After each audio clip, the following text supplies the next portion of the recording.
বাংলাদেশি সালারা, সীমান্তে সালারা, বাংলাদেশি বর্ডারে সালারা, দেখ তোদেরকে আমি কি করতে পারি সালারা। আরে দাদা, বর্ডারে সেভাবে চেঁচামেচি করতেছেন কেন?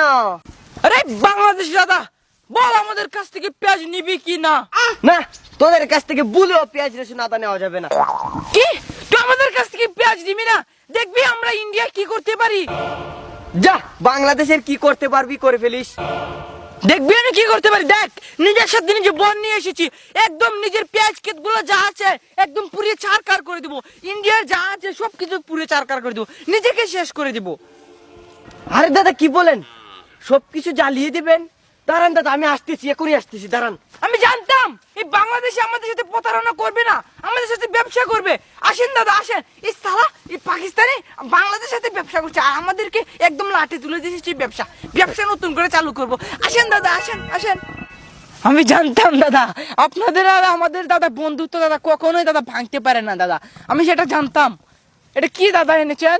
এই নেন দাদা কেরাসিন, সবকিছু জ্বালিয়ে একবার নিঃস্ব করে দেন। ও আর ওই যে সুবিন্দন আর ময়ূরকঞ্জ দাস, ওর বাড়িতে একটু জ্বালিয়ে দিন। এই নেন দাদা, দাদার গোষ্ঠী ওর মাইরা বাড়িতে ভালো করে লাগিয়ে দিন। দিছে সাইরা গো দাদার